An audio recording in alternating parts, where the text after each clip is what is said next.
Welcome into the Jazz Notes podcast. I'm Ben Anderson. I'm Chandler Holt. It is February 13th. We are after the trade deadline. We are 2 games before the All-Star break, so a lot going on in the NBA. It's kind of the turning point in the year for all 30 teams. Coming up throughout the show, we will break down what happened over the last 3 games. Of course, the trade deadline, the moves the Jazz decided to make, the moves the Jazz did not make.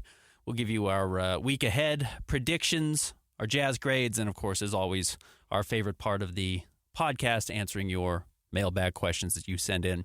On Twitter, you can find us at Ben's Hoops and Chandler Holt KSL. Read us at KSLSports.com. Follow us everywhere on social media, Facebook, Twitter or X, Instagram, TikTok, wherever.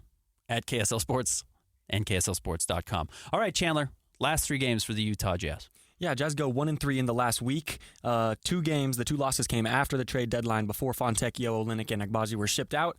But that first win, it was a good one over OKC, 7-point win. Markkanen had 33, Collins had 22, and Jazz shoot 52% from the floor, 40% from 3, and out-rebounded OKC by 16. So that was just a really good win. Exciting game. That was one where, the Jazz had fallen behind by 40 against Oklahoma City. It wasn't 40, it was 20 in the first half against Oklahoma City.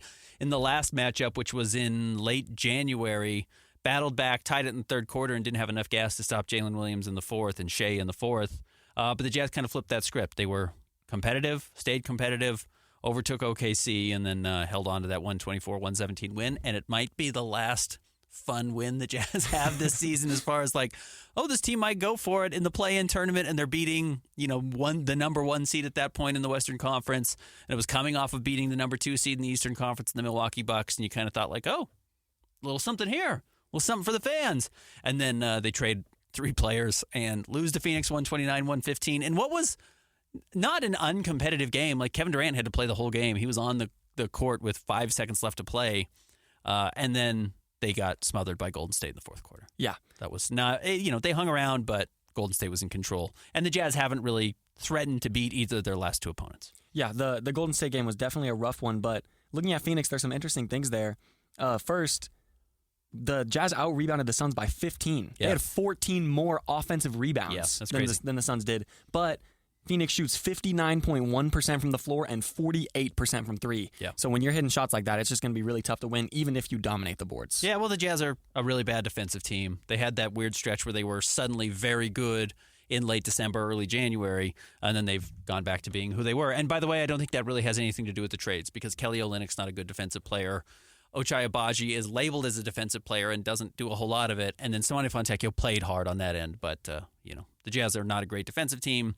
They're mostly made up of poor defensive players, and that's you reap what you sow. And right now, the Jazz are a bad defensive team because they mostly have bad defensive players on the roster. So I don't think any real surprises. I think we predicted 1 and 2, right? Yep. And they found a way to get one of those wins. Easily could have been 0-3 because OKC is so good, but we're getting to that point. Everyone's exhausted. Mm-hmm. Everyone's tired at the end of the break. So we will see. That might create an opportunity for the Jazz to steal a couple of games. Will Hardy talked to me about that a few weeks ago, or maybe a week ago, that going to the All-Star break, everyone kind of loses their focus, so maybe you can steal a game here or there, or maybe teams are coming into Utah and stealing games. Certainly the trade deadline will have an effect on that. Yeah, so the 1-2 week resulted in the Jazz falling out of the postseason picture. Right now they're 11th in the West. They're 1.5 games from both rising up to 10th and falling down to 12th. They're 2 games from the 9 seed and 5 games from the 7-8 seed. So those are out of the conversation. Yeah. As we talked about, we said last week, and I think it was maybe one of our, not to pat ourselves on the back, astute points, was the Jazz are competing for the 12th, 11th, 10th, or 9th seeds in the West. Really, that's what's realistically on the table, and I think that really influenced what they did at the trade deadline, and we will talk about that more coming up.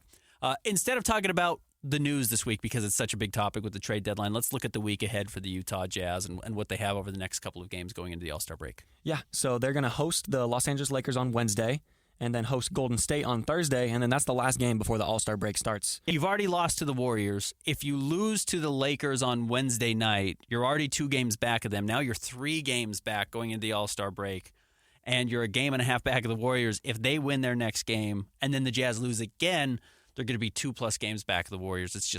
It could be a, I don't want to say nightmare. There's no such thing as a nightmare. Where, making the play-in or not making the play-in is not the difference between a nightmare and a great season for the Utah Jazz. And I've been telling you for a long time, the Jazz front office did not care about making the play-in tournament.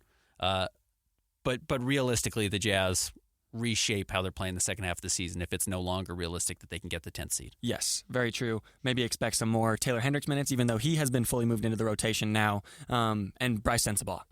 Maybe even Bryce Sensabaugh. We Yep. can answer some of those coming up in the Q&A. I know some Jazz fans asked about Bryce Sensabaugh, so we will do that. All right, Chandler, let's take a quick break. When we come back, we will look at the trade deadline, talk about the moves the Jazz made and what impact it's going to have on the rest of the season. Stick around. It's the Jazz Notes Podcast.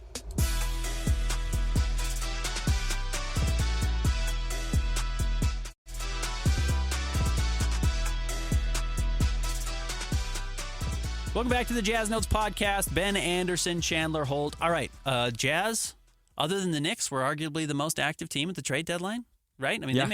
they made 2 moves, and they were pretty significant. They got a first-round pick back, which the first-round picks that came back, I should add Dallas was super involved, too, in the trade deadline. First-round picks did not move a whole lot. Dallas moved one. Jazz got one. It's not something we saw a whole lot flying around, so I think the Jazz were happy about that. I think they were confident. These are the trades in whole, just to recap them really quickly. Ochai Agbaji and Kelly Olynyk to the Toronto Raptors for a first-round pick, Otto Porter and Kyra Lewis Jr. I'm not expecting a lot from either of those players coming back to the Jazz. Otto Porter Jr. in his press conference, like, I'm close to healthy, and was out last night. And when we talked to Justin Zanuck, he was like, yeah, we don't know how healthy he is. Like, they're certainly not betting on him playing. If he does, great. If he doesn't, it's not why the Jazz made the trade. And then Simone Fontecchio for an early second-round pick and Kevin Knox. Kevin Knox was promptly waived, bought out. And, in fact, the Detroit Pistons sent the Jazz the money to waive him. So the Jazz didn't even have to spend any money on him. They basically gave up Simone Fontecchio for a second-round pick. So now, after being in a spot where we were thinking the Jazz might have to sit out this 2024 draft entirely, suddenly they have a pick at the end of the first, a pick in the early second, this Wizards pick that they're going to get from Detroit. It's going to be like 31 or 32. Yeah.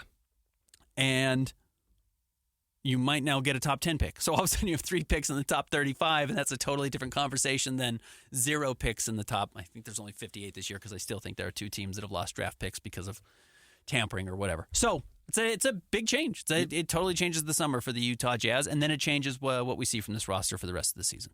Yeah, I saw a lot of Jazz fans were confused about the Fontecchio trade because even we predicted that if Fontecchio were to get traded, he would go to someone who was hoping to make a playoff run, but exactly the opposite of that. He goes to the Detroit Pistons, who are the worst team in the league. In his first game, he puts up 20 points and 9 rebounds, so a really good game there. And the reason that Detroit made that trade, I'm thinking, is they want him to be a part of whatever they're building over there, and he's a restricted free agent, so they could very likely bring him back. So Detroit is about to make some weird moves in the offseason. And you remember last year, so Houston has been doing this, like, they tried to do the process. They tried to tank, lose 4 years in a row, 3 years in a row, post James Harden. They've got all these draft picks, and they thought, well, let's lose. We'll draft a star, and then we'll just build around that star. And even randomly, they have a star in Alperen Şengün, who's really good. But, like, Jalen Green has not hit. He's fine, but he's not turned into a star that helps you win games. And we'll see if Amen Thompson ever turns into that type of guy or not. Like, we just don't know. And Houston got to the point where they were just like, oh, we can't wait anymore. Like, this stinks. It's going to cost the general manager his job. He doesn't want to lose his job. So what does he do? He goes and overpays for Fred VanVleet and Dylan Brooks. And it's a Band-Aid, but, like, those guys don't get you closer to a title. So why did you do the process if you're not actually trying to win a championship? Like, you have to actually live up to the pain tolerance you're selling when you're going to lose 60 games a year. And Houston balked on that.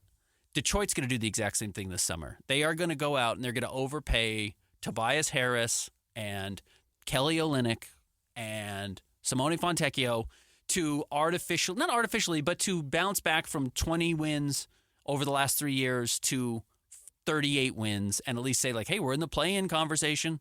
We're going to go try and trade for, DeMar DeRozan this summer. It's like, okay, you didn't actually accomplish anything. You hit the middle again of the NBA, which, as we can say, the middle is probably one of the worst spots to be if that's where you're stuck. Now, if you're the Knicks and you can rebuild from the middle and all of a sudden get to this point where they're, I think, competing for a championship now, that's good. And I think that's what the Jazz are trying to accomplish. But these teams that are stuck in the middle and don't realistically have a way out are in trouble. And I think that's what Detroit's going to do this summer because they've lost their pain tolerance for losing. And that's really dangerous. But that's why they traded for Simone. And I think the Jazz saw that writing on the wall and said, we can either give him to Detroit now and get a second-round pick, or we can wait until Detroit offers him $12 million in the offseason. And the Jazz aren't going to give Simone Fontecchio $12 million because Simone is 28. The Jazz aren't going to be contenders or in that conversation for 2 or 3 more years to the point where they're really good. That doesn't mean they can't be in the playoff or the play-in tournament next year, but really good for 2 or 3 years, and now all of a sudden you've got a 31-year-old and a 35-year-old Kelly Olynyk. It just doesn't make any sense. So that's why the Jazz made those moves. And they're looking at that time frame. They're taking a long view of this whole thing. They're not worried about playing an 83rd game, which we talked about last week. So I think that was some of the reasoning behind those moves and why the Jazz did that. What would you give a grade for the deadline? I think if you're looking at just purely talent shipped out and talent received, it would be a low grade. But when you look at the context of where the Jazz are in the standings and what their long-term goals are, I would give it like a B+. Yeah, I think it's fine. I think you got a first-round pick and a second-round pick, and those have value, and you didn't have value this offseason. And the Jazz, if they didn't make those moves, were going to let Kelly and Simone Fontecchio likely walk. Or guess what you do? You re-sign them. And next summer, you're trying to do the same thing, next trade deadline, you're trying to do the same thing, but Kelly's a year older and Simone's a year older. And they're getting less opportunities because Taylor Hendricks is playing in front of them. Like, you kind of had to strike while the iron was hot. And it wasn't the best trade package you probably could have gotten had you moved them maybe last summer. You know, like Ochai was fresh off of being a lottery pick. The idea that you traded a guy who was a 14th pick for what's going to be like the 29th pick seems like really bad value. But, like, here's the gamble with Ochai Agbaji. And I'm not trying to pick on Ochai, but, I mean, look at his last 2 games. And, again, it's early. But his last 2 games that he's had so far in Toronto, and he'll find better footing. But he's 0 of 8 from 3. He's got 5 points, half an assist, 2 rebounds, shooting 23% from the floor. Okay, well, look at his last, 18 games with the Jazz. I'll try and pull this back up to us. Here, I'll pull us back to the day before Christmas, or the day after Christmas. Jazz play on the 26th. This is Ochai Agbaji's last 21 games for the Utah Jazz. He's playing 17 minutes a game. Those are huge rotation minutes. 17 minutes, you're in the rotation. Ochai's averaging 3 points, 2.3 rebounds, and less than an assist. He's shooting 33% from the floor and 22% from 3. Like, that is unplayable. Yeah. So if you don't move him at the trade deadline, you do still move your veterans, you go young, everyone's expecting you to play Ochai. He better start playing better, because if he doesn't, you can't trade him. If he's getting 25 minutes a night and he's playing like that, no one's taking him because he's just a bust. So you move off him while there's still this like first-round luster, this first-round sheen on him before everyone knows that he can't play. And I'm rooting for Ochai to go make it in Toronto, but I have pretty serious doubts, and this is something we've been talking about since we started doing the podcast together. It's like, are Simone and Ochai NBA players? Simone is. Ochai has still not answered that question. He's 20, soon to be 24, because he was older for a college player. It's like he's kind of actually running out of time pretty quickly. He might not get his next extension picked up, like the automatic qualifying offer. That might not get picked up, and the Jazz say, well, they cut bait and got a first-round pick, which they either make, or they package with the 32nd pick and move up, or they trade it for a first-round pick next year because someone at the end of the first is going to be like, well, there's actually somebody we like who slipped. We'll give you our 29th pick next year. And the Jazz say, fine. So that's kind of how I see this working out. Yeah, did the Jazz get great bang for their buck? Probably not. They got more for Simone than I expected. They got less for Kelly and Ochai than I expected. So, yeah, I'd put it somewhere in the middle. B+, that's fine. Just after the trade deadline, General Manager Justin Zanuck spoke about the roster and the moves that were made. What were your takeaways from that? I thought it was interesting to hear, he complimented Simone on becoming a rotation player, talked about how Kelly had really helped them as a leader. And then when kind of pushed on like what the Jazz gave up, he's like, look, none of these guys are starters. Simone had started half the season. And Ochai's a nice guy. And it's quite literally what he says. Like, Ochai's very athletic and is a nice guy, which is not what you say. Like, Ochai was going to be a core member of our team going forward and we could win with him, but we had to give him up. I was like, no, he's a nice guy and he's athletic. It's not an endorsement. Yeah. It's what you say about somebody when you're not trying to insult them as a basketball player. And I'm speaking for Justin Zanuck there a little bit. Understand that's my interpretation. That is not what he said, but that is my interpretation of what he said a little bit. Got to talk to him a little bit about the Italian that they got, Gabriel Procida. Actually, there's some interest there. I think there's some intrigue there. I don't think he's going to come over this year, certainly. He's got a contract, only plays 17 minutes in Berlin right now, but has some crazy defensive numbers, averages as many steals as he does turnovers, which is like a funny, I've never heard that ratio, but that was brought up to me specifically. It's like, so even if he gives the ball away, he gets that ball back. Yeah. So you're a net zero there. Super athletic, really good body, needs to figure out how to shoot. And if he can hit shots, he might be Ochai Agbaji. You know what I mean? Like, honestly, yeah. I think the Jazz felt like Procida's as good a prospect at 22 or 21 years old as Agbaji is at 24. Yeah. Like, I really would bet you heart of hearts, the Jazz would feel like those are probably pretty equivalent players. The only difference is Ochai's already in the U.S., and you have to see if Procida can get out of his contract to get here. But I don't know if I even expect him to see it the Summer League. Yeah, going back to what we said a few minutes ago, Zanuck said in the press conference, literally blatant as you could say it, the goal isn't to make the play-in this year. So exactly that. The Jazz acted as sellers at the deadline because they were hovering between 9 and 12, and honestly, it seemed like there was more pluses for the Jazz long-term to be 12 than 9. And he didn't say the goal was to make the lottery, or the goal, he just said it wasn't about the play-in, or it's not about the play-in. It's not about conveying the pick. It's not about conveying the pick. And I actually believe that. Now, they recognized they were going to get worse, and there's a real chance if you get worse, you end up keeping your pick this year, and I think that's fine. We can talk about that more coming up in the Q&A, but I don't think the Jazz made those moves specifically with the idea of like, well, we got to make the play-in or we're not going to make the play-in. They want assets. They want long-term options, and if they make the play-in, fine. And if they don't make the play-in, fine. I don't think they're going to be bummed either way. All right, you want to get into our Jazz grades? Yeah, let's do it. All right, so every week we give the Jazz grades on the past week on fun factor, standings, veteran performance, and the youth. Let's start with the veterans like we always do. Fine. I hate to be lazy there. It wasn't a standout week where, they had some standout weeks, and Lauri Markkanen had some huge performances. Over the last 3 games, of course, Lauri Markkanen, always the Jazz best player, has played exceptionally well. 24 points a game, 56% from the floor, 50% from 3, 100% from the free throw line, 7 rebounds. You want to see those assist numbers kind of climb, but he was fine. Colin Sexton, 18 points, 6 assists, 3 rebounds. He is what he is. Who's actually playing kind of weirdly well is John Collins. Yes. John Collins is averaging 18 and 10, shooting well, not from the three-point line, but 58% from the floor. He's kind of figuring it out slowly. Now, he has a horrendous plus-minus, minus 16, and some of that's John, some of that's not John, some of that's the lineups that they've been playing in, including last night. The starters were terrible. Will Hardy's still going to have to figure out what that front court looks like. It can't be Lowry, Walker, and John. It didn't work at the start of the year.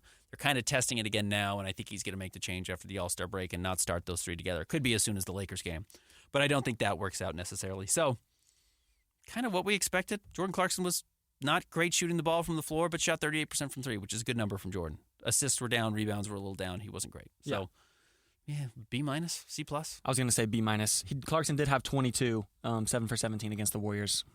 One of the better performances in that game. Yeah, B-, I agree. Now for the young guys. Keontae George is officially back in the starting lineup. That's going to be big for him. No more talking about Fontecchio for the young guys for us. Yep. And then Walker Kessler. Walker Kessler had a decent week. Definitely some struggles. Only had 4 points in the game against OKC, but did have 9 rebounds and 3 blocks.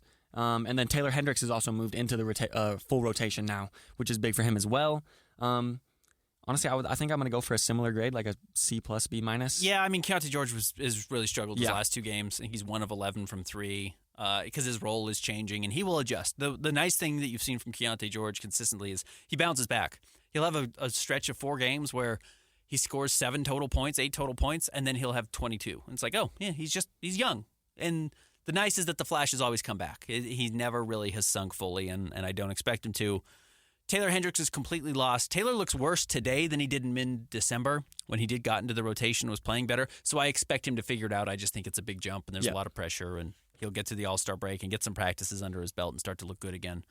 But he has not looked good. He's looked very lost. And, Walker's good. Walker was, I think, the Jazz's best player against the Warriors last night. So Walker's the best part of that. But, yeah, C+, probably where they are. Hard to be too difficult on those guys at this point in the stage and what they're being asked to do because it's a totally different role. Again, you're getting Keontae George in a different spot now, starting on this team, playing 30 minutes a game than he even had when he was starting early in the year. Next up, standings. Like we mentioned, the Jazz are in the 11th seed right now. They're as far from the 10 seed as they are to falling down to 12. And looks like, even though statistically it isn't, it looks like getting up to the 7-8 range is out of the question. I would say D+. Yeah, I think D+. And now, again, we're going to have to do this thing where we go back and look at the standings. And I'm writing about it in every article now as I do Jazz Gamers. Not just where they are in the West, but where they are in the league overall. Because if they end up with one of the bottom 10 records in the NBA, the odds are they hold on to their draft pick unless somebody jumps them in the lottery. And right now, they are a game and a half away from the 10th worst record in the NBA, and that's the Houston Rockets. And they are only 2 games ahead of the Atlanta Hawks, who have the 9th best record, and they are 4 games ahead of the Brooklyn Nets, who have the 8th worst record. Well, Atlanta and Houston are both trying to make the play-in. At least right now they are. So I think they both have a realistic shot to jump the Jazz. Atlanta did not trade DeJounte Murray. And then Brooklyn could get there. Again, Brooklyn was not huge sellers at the trade deadline. They did get rid of Royce O'Neal. But didn't they add Dennis Schroeder? Yeah. So Dennis Schroeder can help you win some games down the stretch where they needed some guard play.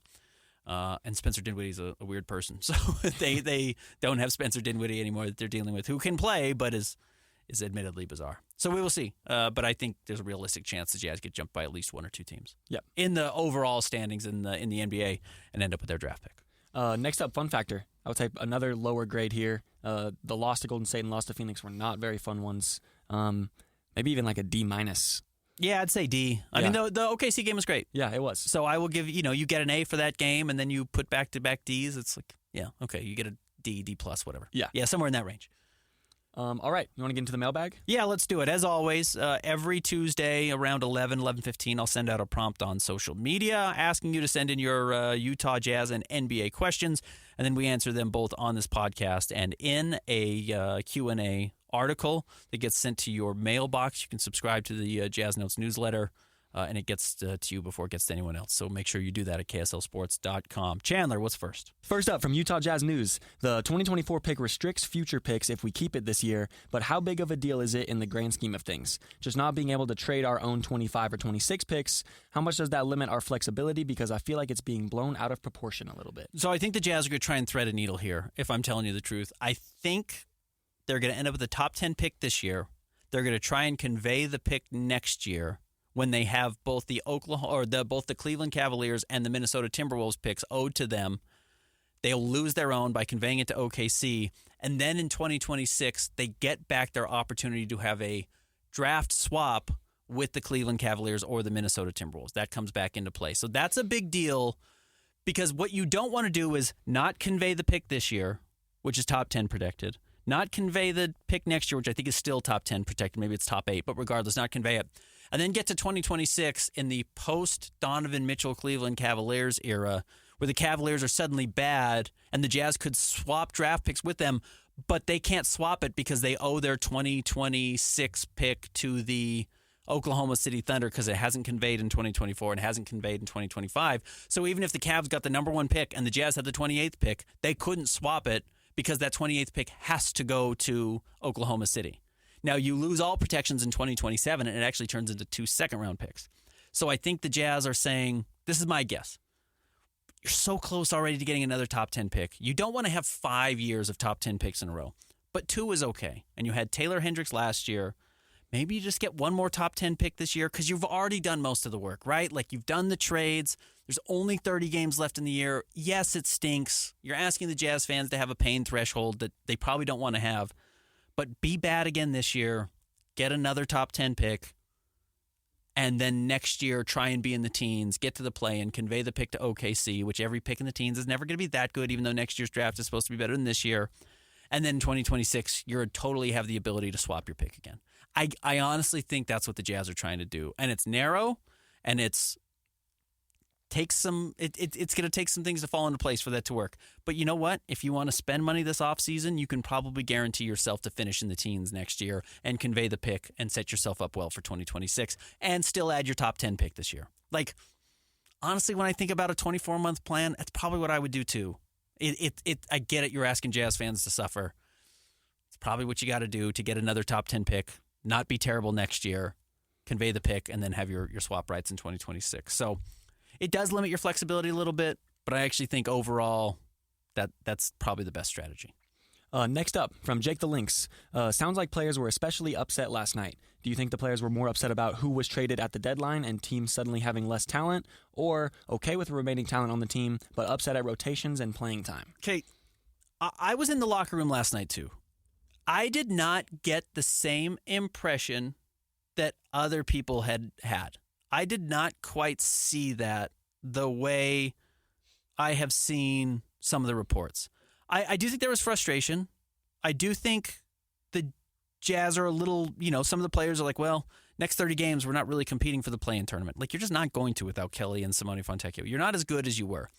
But at the same time, I think they were frustrated that it's the end of this long run and they're ready for the All-Star break and they're just got to get through some tough losses to get there. Like, I think that's where a lot of the emotion was. It's just like everyone's exhausted. They're probably sick of each other. They probably just want to get to the All-Star break, and then they'll come back and be in a good mood, and they've seen their family, and they've seen their kids, and they've seen their wives or their girlfriends or whoever, and then they'll come back and they'll play 26 games together and go on vacation again. Like, I covered the Jazz when the Quinn Snyder era was blowing double-digit losses, and they were supposed to be a title contender, and the clock was ticking, and they didn't make any trades to make the team better, and it was like, this isn't going to work. And they can see it's not going to work, and all these guys are going to get traded, and that's going to be really difficult in the offseason. You just didn't know who was going to be who.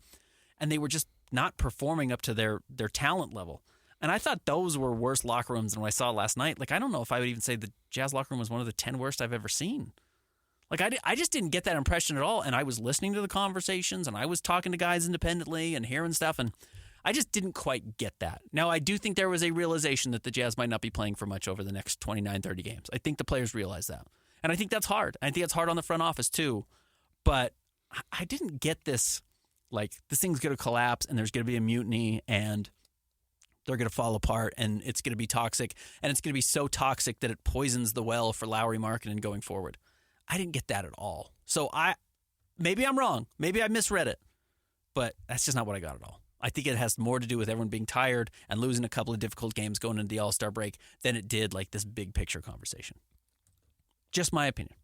I could be wrong. Next up from Cannon Law, shout out to Cannon. He's always putting questions in here for us. Lowry is a player whose value far exceeds his contract. Could it make sense to go all in next year and try to get a couple stars while Lowry is cheap? I know we made plays for Drew and KP, so it seems like the front office isn't against being good sooner rather than later. The Jazz will take needle movers if they can. If they can get a good deal on a needle mover, they'll take it. If DeJounte Murray wants to come to the Jazz and the Jazz had to give up a 28th pick in the draft, they would have traded for DeJounte Murray. But like Jazz fans, would you give up today Colin Sexton and Keontae George to get DeJounte Murray and a draft pick or two? Would you do that? Because that's probably the deal you're getting presented with. Like, are you willing to give up? Would you have given up Kelly Olynyk, Simone Fontecchio, and Keontae George to get DeJounte Murray right now? That's probably what the offer was. Yeah. And draft picks. So, like, are you giving up future draft picks, your best young player, and your veterans to get a guy in DeJounte Murray who might not? I mean, again, as we talked about, probably gets you to the 9th seed this year. You get the 83rd game, but you don't win a playoff series because of that move. And I don't know if you win a playoff series next year. And then you have to hope that Keontae doesn't become a better player than DeJounte Murray. And maybe he never does. But that's kind of what you're being asked. So I don't think the deals were out there for the Jazz to make those types of moves. So, going back to Cannon's question there, I agree. I don't think the Jazz are against being good sooner rather than later. And in fact, Justin Zanuck said that on Saturday in his press conference that we had with him. He's like, if we can be good, we will. If the deals are out there to be good, Jazz will pull the trigger. They're not going to be painful just to be painful. You know what I mean? It's not masochistic. They're not trying to lose just to lose because they want to hurt. They want to win. They're just waiting for that window to open and the right trades to be made. So they could, but I would tell you I fully expect the Jazz to extend and kind of renegotiate Lowry's deal, and they'll give him $180 million this offseason and lock him up long term. And then they'll still have financial flexibility to add pieces and fill out the wing position and get more veteran players and still win. But I don't think the Jazz will put off signing Lowry for a year and a half to take a gamble on somebody unless it's like somebody really special. Unless Paul George is like, you know who I want to play for is Utah this offseason. Then maybe they say, oh, okay, you just want to sign here? Like we don't have to give anything up? Yeah, we'll sign Paul George and wait a little bit on Lowry, and Lowry will be excited, and then we'll sign the next year. No, the Jazz are going to lock up Lowry because it's the safe move this summer. And then we'll see what they do with the rest of their cap space. Could be acquiring players in trades. Could be taking money into their cap space. Could be signing guys. We'll see. It's not a great free agent class. Going back to what you were saying about trading for DeJounte, I think that if you're trading for an all-star caliber, DeJounte's not an all-star, but he is that caliber of player, at the trade deadline looking to be competitive for the rest of the year, that typically doesn't work. Look at the Mavericks who traded for Kyrie Irving last year and then sucked and dropped out of the playoffs afterwards. You need time to mesh together, and if you're just playing for 26 games after the all-star break, it's not really going to work. So I think that the Jazz did make the right moves. They're not against winning, but like you said, they're just waiting for that window. And, I'd say the same thing about the Suns last year. Traded for Kevin Durant. I know he got injured, but, it got them to the second round of the playoffs. They give 4 picks to get to the second round of the playoffs. They might not get past that this year. Again, it's like you have to be diligent. You have to be patient. You have to be smart with how you move these picks. Getting better, short-term pain relief is generally never a good idea. Unless you have a guy like Luka Doncic and you're like, if we don't win now, he's going to ask for a trade this summer. So that's what's going on in Dallas right now. Like, they know the trade request is coming from Luka. It's within 24 months. So they are doing everything they can, including spending all their future draft capital to keep him happy, because they don't care about future draft capital, because what are they going to get back when they trade Luka? 6 first-round picks from the Utah Jazz. Jazz are going to give him 6 picks for Luka Doncic when he becomes available. But here's the problem. There's going to be 7 teams offering 6 picks for Luka. But they're going to recoup all their draft assets when they trade Luka, so they don't care if they spend them now. But, yeah, you got to be careful taking yourself out of those conversations to get DeJounte Murray to get to a play-in tournament. Like, you want to have all those draft picks for when that superstar hits the trade market. Next up from Tyler Galt, do you have any updates on Bryce Sensabaugh? Will the Jazz give him playing time a la Hendricks, or will he remain in the G League? What is he working on in his game? So Will Hardy was pretty funny yesterday. He was asked about it before the game about Bryce Sensabaugh and what to expect. And he says, he was asked, where does he want to see Bryce Sensabaugh improve? And he said, I want him to care about all the things that don't have to do with shooting. Now, that is both hey, all you do is score, and like, you've got to do everything else. And that has kind of been the knock on Bryce Sensabaugh. He's a terrible defensive player in the G League, was a bad defensive player at Ohio State. He rebounds a little bit, which is nice. He's a better passer, he's shown at the G League than he had shown at Ohio State. But he still is a bucket, and that's his goal. Now, he's got to figure out how to do all these other things. Now, Will Hardy did come back and say, we still want him to shoot well. Like, that's what he does. His NBA skills, he's a scorer.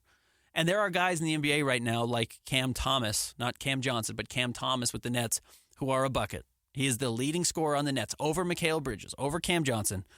It's all he did at LSU. He's a great scorer. He doesn't play a lick of defense. The Jazz targeted him every single time on the floor when they played them the other night. Now, if he can score 40 and you can only score 36 against him, that's a win. But like, is Bryce Sensabaugh at that point? Probably not. So he's got to get a little bit better or a lot better defensively, and then do all the other things well. Maybe over the last 15 games of the season, we will see him. Will Hardy had teased that he wants to play a 9-man rotation. He has an idea for the 10th guy. I would bet that Bryce isn't the 10th guy. I would bet that's Luka Šamanić or Omer Asik, or maybe even like a Kyra Lewis, who they just recently acquired. Maybe you get him on the floor to see if he's better than Talen Horton-Tucker, because THT is not going to be on the team next year either, and maybe a young 21-year-old or 22-year-old like Kyra Lewis could be. So I'm not betting on seeing a bunch of Bryce Sensabaugh, but it is notable that he was with the Jazz last night, and all the rest of the Stars players got sent back to the Stars. Last up, from Jeremy Schaefer, Justin Zanuck referred to keeping the core intact this trade deadline. At the end of last year, Ochai was a part of the core. So who or what is the core? Is it just Lauri Markkanen? It is Lauri Markkanen with kind of like a revolving group of players around him that are in that orbit. And I would say Keontae George is there now. Like, Will Hardy last night after the game, when asked about why he put Keontae George into the starting lineup, he said, I felt like it's time. Keontae is a big part of our program. And consistently, Will Hardy has said, Keontae's the guy. And Will Hardy again last night said, I think Keontae stepping into that role is what's best for our team moving forward. Like, they talk about Keontae a lot. Yeah. They're betting on Keontae being around long term and developing. And look, if he's got to be the young piece you trade and a superstar to get a superstar back to pair next to Lauri, you do. But I just don't think the Jazz are looking at trading Lauri. I don't think of all the guys who are going to be in trade discussions for the Jazz over the next 2 or 3 seasons, barring something really falling apart or somebody else jumping up and being a true superstar and the Jazz saying like, well, we got to build around that guy. I think Lauri is the core. Young players around him you wanted to develop either to fit or to trade to get a bigger piece back, but it's Lauri and it's everybody else. I don't think that just because you're in the core means that you're untouchable, right? I think that going forward, like you said, Keontae George would need to be in a trade for Luka Doncic, right? And there was a report earlier in the year that Lauri Markkanen isn't untouchable if you're talking about that top 10 player. Yeah. So I don't think that untouchable and core go hand in hand at all. I would maybe even throw Walker Kessler and Taylor Hendricks in the core debate. But doesn't mean that they're going to be a part of a Jazz championship run whenever that comes. Absolutely. They are among the priorities of what the Jazz need to discover coming up. But, like, 29-win teams don't have cores. You know what I mean? Like, with all due respect to all these players, like, Look at Detroit. Like, I would say Cade Cunningham's a part of their core. He's the number 1 overall pick. And if they're still winning 22 games 3 years from now or 2 years from now, like, they trade Cade Cunningham. Who cares? He's not good enough to help you win. So core is a funny word. Yeah. It's a funny word to use, and it's a good question. I'm not trying to say it's not a good question. I think it's a very good question. But I will tell you, Lowry is a part of the core. He will be a part of the financial core going forward. And then it's about finding all the pieces around him. And I don't know if they feel confident they have X amount of set pieces around him. Thank you guys for tuning into the Jazz Notes podcast. Before next week, we will have 2 games that could prove to be important for how the rest of the season will go, and then the All-Star break. Make sure you follow us on all platforms at KSL Sports and sign up for the Jazz Notes newsletter. You can find the link for that in the description of all the episodes. You can also find all of our All-Star coverage this weekend, including the Rising Stars Challenge on Friday and Lowry Markkinen in the 3-point shooting contest. Coming up, stick around. We'll be back with you next Tuesday.